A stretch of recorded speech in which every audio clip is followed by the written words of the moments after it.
उत्तर प्रदेश के लोकप्रिय मुख्यमंत्री श्रीमान योगी आदित्यनाथ जी, मंच पर उपस्थित सभी महानुभाव, काशी सांसद सांस्कृतिक महोत्सव के सभी प्रतिभागी साथियों और रुद्राक्ष सेंटर में उपस्थित मेरे प्यारे काशीवासियों,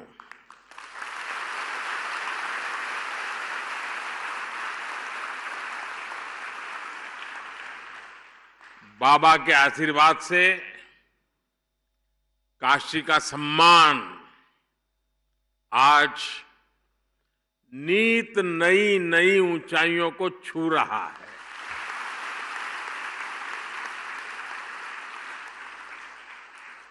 G20 समिट के जरिए भारत ने पूरी दुनिया में अपना झंडा गाड़ा है, लेकिन उसमें काशी की चर्चा विशेष है।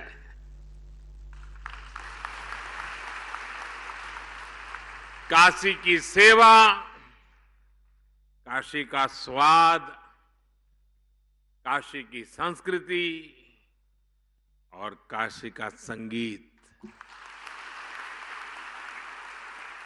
G20 के लिए जो जो मेहमान काशी आया, वो इसे अपनी यादों में समेटते हुए साथ लेकर के गया है। मैं मानता हूं कि G20 की अद्भुत सफलता महादेव के आशीर्वाद से ही संभव हुई है। साथियों, बाबा की कृपा से काशी अब विकास के ऐसे आयाम गढ़ रही है जो अभूतपूर्व है। आपको भी लगता है ना? आप बोलेंगे तो पता चलेगा। मैं जो कह रहा हूं आपको सच लग रहा है? आप बदलाव देख रहे हैं? काशी चमक रही है? दुनिया में काशी का नाम बढ़ता चला जा रहा है। साथियों, आज ही मैंने बनारस के लिए अंतर्राष्ट्रीय क्रिकेट स्टेडियम का शिलान्यास किया है।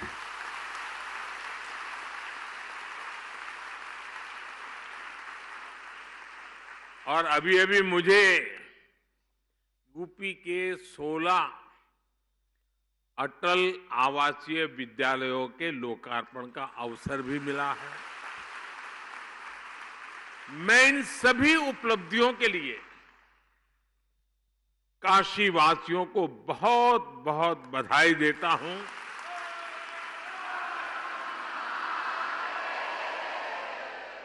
उत्तर प्रदेश के लोगों को बधाई देता हूं। मेरे श्रमिक परिवारों को बधाई देता हूं। मेरे परिवारजनों, 2014 में जब मैं यहां आया था तो मैंने जिस काशी की कल्पना की थी, विकास और विरासत का, वो सपना अब धीरे धीरे साकार हो रहा है।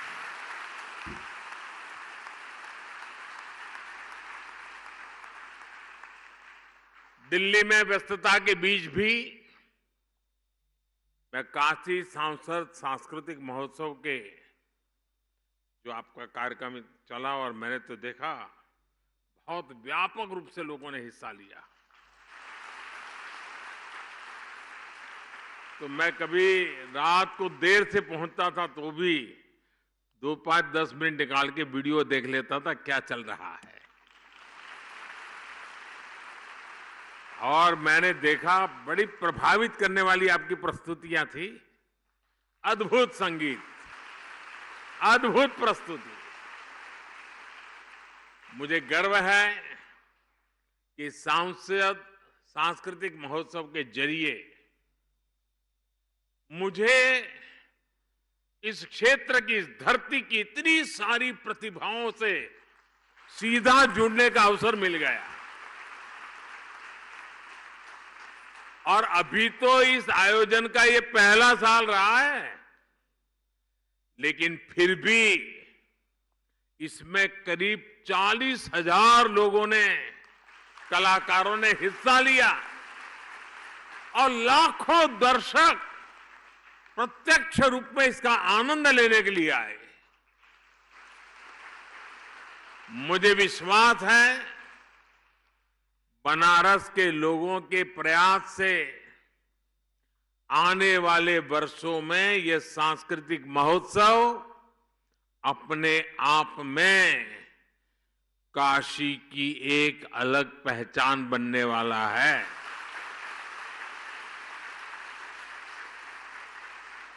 इसका सामर्थ्य इतना बढ़ने वाला है, हर कोई लिखेगा कि मैंने हिस्सा लिया था, मैंने उस स्पर्धा में इनाम पाया था। और दुनिया भी पूछेगी, अच्छा उसमें आप नंबर लाए थे, तो आ जाइए, आपके इंटरव्यू की जरूरत नहीं है, ये होने वाला है। ये देश दुनिया के पर्यटकों के लिए, ये हमारा काशी आकर्षण का एक नया केंद्र भी बनेगा, ये मान के चलिए। मेरे परिवारजनों, काशी और संस्कृति एक ही चीज के, एक ही ऊर्जा के दो नाम है, आप उनको अलग कर ही नहीं सकते। और काशी को तो देश की सांस्कृतिक राजधानी होने का गौरव प्राप्त है। और काशी की तो गली गली में गीत गूंजते हैं, और ये स्वाभाविक भी है, क्योंकि ये नटराज की अपनी नगरी है। और सारी नृत्य कलाएं नटराज के तांडव से ही प्रकट हुई है। सारे स्वर महादेव के डमरू से उत्पन्न हुए हैं।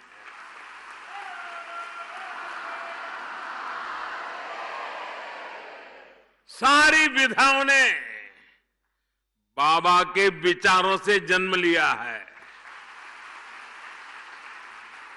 इन्हीं कलाओं और विधाओं को भरत मुनि जैसे आदि आचार्यों ने व्यवस्थित और विकसित किया।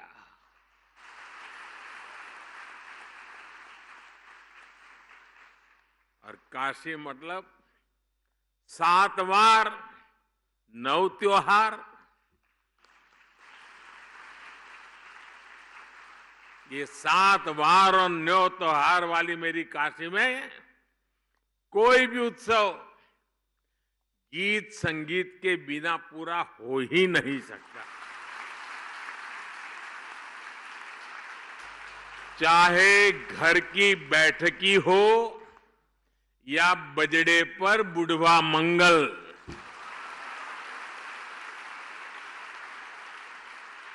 भरत मिलाप हो या नाग नथैया, संकट मोचन का संगीत समारोह हो या देव दीपावली पर यहां सब कुछ सुरों में समाया हुआ है।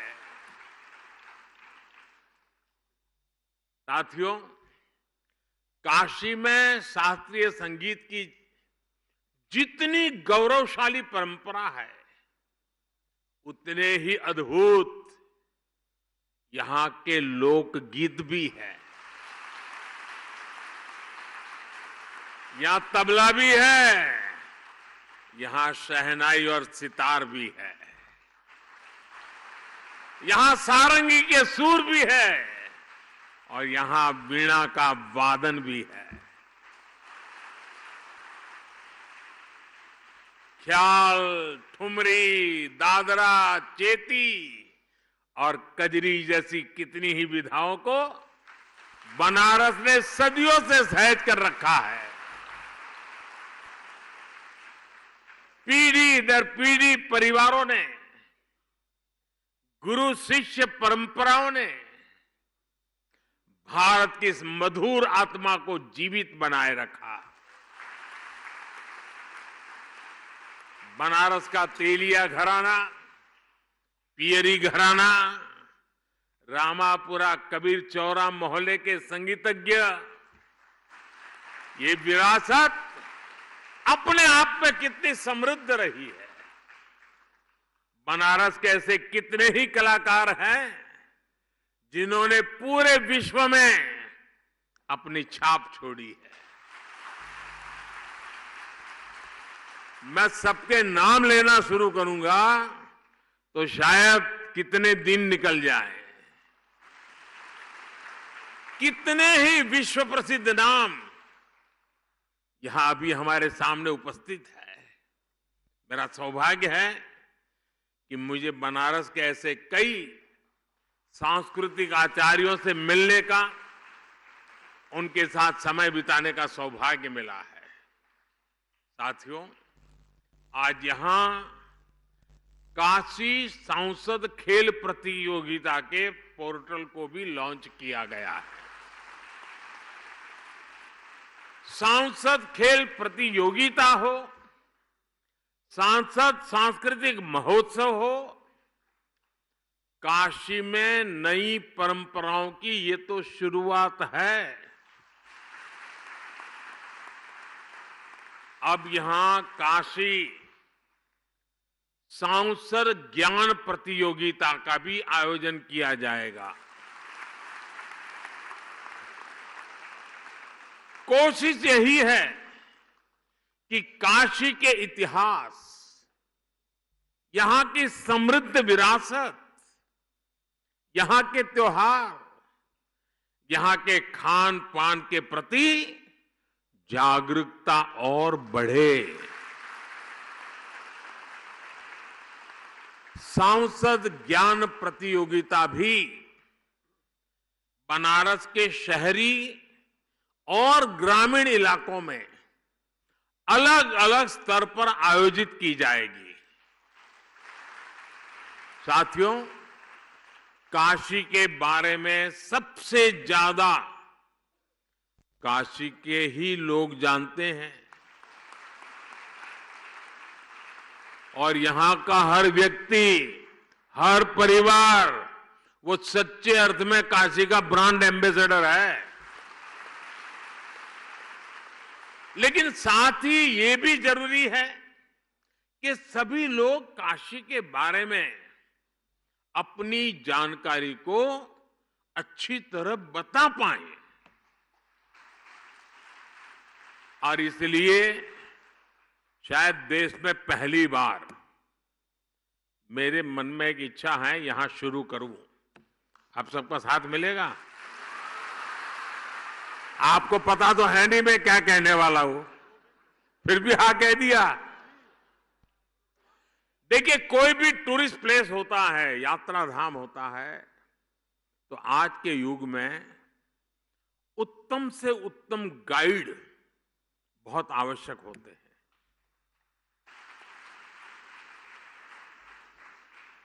और गाइड प्रतिभावान हो, जानकारियों के संबंध में परफेक्ट हो, गोलमोल नहीं, ये 200 साल है, दूसरा बोलेगा 250 साल पुराना है, तीसरा बोलेगा 300 साल पुराना है, ऐसा नहीं।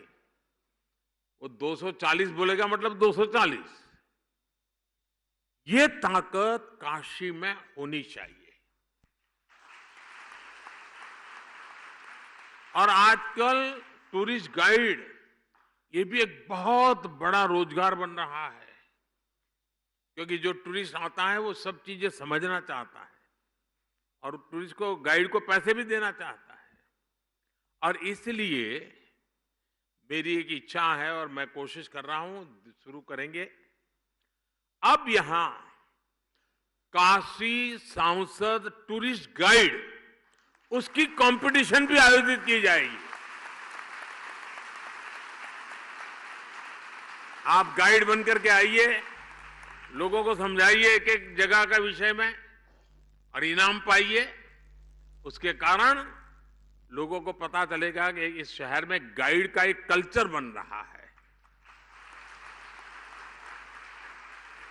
और मुझे ये काम इसलिए करना है कि मैं चाहता हूं मेरी काशी का दुनिया में डंका बजना चाहिए।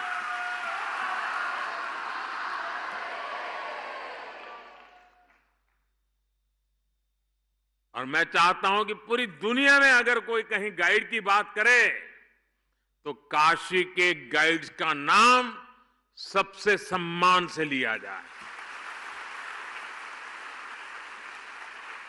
मैं सभी काशीवासियों से अपील करना चाहूंगा कि आप अभी से तैयारी करिए और बढ़ चढ़ करके उसमें हिस्सा लें। मेरे परिवारजनों, हमारा बनारस सदियों से शिक्षा का भी एक बड़ा केंद्र रहा है। बनारस की शैक्षणिक सफलता का सबसे बड़ा आधार है इसका सर्वसमावेशी स्वभाव। देश और दुनिया के कोने कोने से आकर लोग यहां पढ़ाई करते हैं। आज भी दुनिया के कितने ही देशों से लोग यहां संस्कृत सीखने आते हैं, ज्ञान लेने आते हैं। आज हमने इसी भावना को केंद्र में रखकर यहां से अटल आवासीय विद्यालयों का शुभारंभ किया है। आज जिन अटल आवासीय विद्यालयों का लोकार्पण हुआ है उन पर करीब 1100 करोड़ रुपए खर्च किए गए हैं। और ये स्कूल, इतने भव्य स्कूल, हमारे श्रमिक, हमारे यहां मजदूरी करने वाले जो लोग हैं और समाज के जो सबसे कमजोर वर्ग हैं उनके बेटे बेटियों के लिए किया गया काम है। और इससे उनको अच्छी शिक्षा मिलेगी, संस्कार मिलेंगे, आधुनिकतम शिक्षा मिलेगी। जिन लोगों की कोरोना में दुखद मृत्यु हो गई उनके बच्चों को भी इन आवासीय विद्यालयों में निःशुल्क पढ़ाया जाएगा। मुझे बताया गया है कि इन स्कूलों में कोर्स के साथ साथ संगीत, कला, क्राफ्ट, कंप्यूटर और स्पोर्ट्स के लिए भी शिक्षक होंगे। यानी गरीब के बच्चे भी अब अच्छी से अच्छी पढ़ाई का, सर्वांगीण शिक्षा का सपना पूरा कर पाएंगे। और केंद्र सरकार की ओर से हमने इसी तरह जनजातीय समाज के बच्चों के लिए एकलव्य आवासीय स्कूल बनाए हैं। नई राष्ट्रीय शिक्षा नीति के जरिए हमने शिक्षा व्यवस्था की पुरानी सोच को भी बदला है।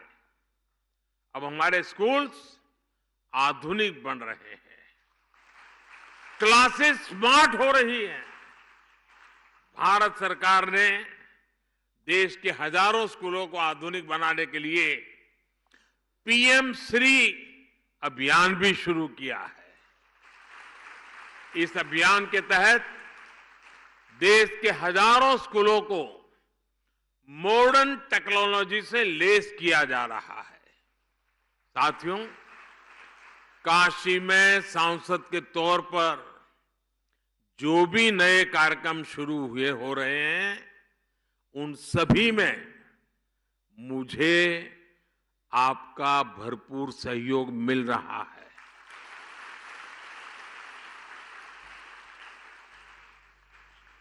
ये जो अटल आवासीय विद्यालय है ना, ये जो कंस्ट्रक्शन वर्कर्स होते हैं, जो कभी ये गांव दूसरे गांव ऐसे काम करते हैं तो उन बच्चों की पढ़ाई छूट जाती है। और उसके लिए एक बजट रखा जाता है, उसमें से उनके बच्चों की चिंता करने का विषय है। आप देखिए कि तत्कालीन राजनीतिक लाभ लेने का जिनका इरादा नहीं होता है, स्वार्थ भाव नहीं होता है, वो कैसे काम करते हैं। और जिनके दिल दिमाग में सिर्फ चुनाव ही भरा रहता है, कैसे भी करके वोट बटोरने की खेल खेलने की आदत रहती है, वो ऐसे पैसों के कैसा बर्बाद करते हैं। आप हिंदुस्तान में जानकारी लेंगे तो पता चलेगा। ये पैसे सभी राज्यों के पास है और भारत सरकार ने पूरी की पूरी उनको छूट दे के रखी है। लेकिन ज्यादातर राज्य वोट मिलने वाले कामों के लिए उन पैसों को खपा रहे हैं, जबकि योगी जी ने, और मेरी बात तो बहुत पहले हुई थी लेकिन उन्होंने मन में रखा, और आज और ये बच्चे इतने तैयार होंगे ना, उस परिवार को फिर मजदूरी करने की नौबत ही नहीं रहेगी। अभी मैं ये अटल आवासीय विद्यालय के कुछ बच्चों को मिल के आया। श्रमिक परिवार के बच्चे थे, पक्का घर भी कभी देखा नहीं था, लेकिन इतने कम समय में जो आत्मविश्वास मैंने उनका देखा, मैं उनके सभी टीचर्स को भी बधाई देता हूं। जिस आत्मविश्वास से बातें कर रहे थे और प्रधानमंत्री को जिस प्रकार से वो ड्रिल कर रहे थे, ऐसे सवाल पूछ रहे थे। अब मैं भी तो कोई सिलेबस पढ़ के आया नहीं था, मुझे दिख रहा था कि इन बच्चों में स्पार्क है, सामर्थ्य है।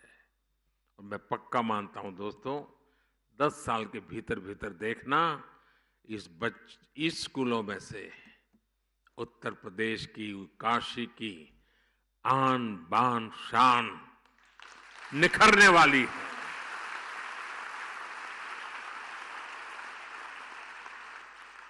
मेरे प्यारे काशीवासियों, मुझ पर आपके आशीर्वाद ऐसे ही बनाए रखिए। इसी भावना के साथ आप सबका बहुत बहुत धन्यवाद। हर हर महादेव।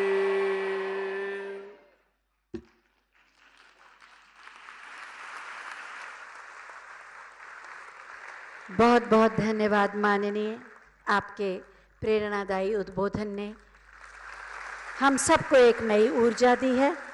और हम माननीय प्रधानमंत्री जी और सभी सम्मानित अतिथियों से अनुरोध करेंगे कि सभागार में जाकर अपना स्थान ग्रहण करें, जिससे मंच को सांस्कृतिक प्रस्तुतियों के अनुकूल तैयार किया जा सके।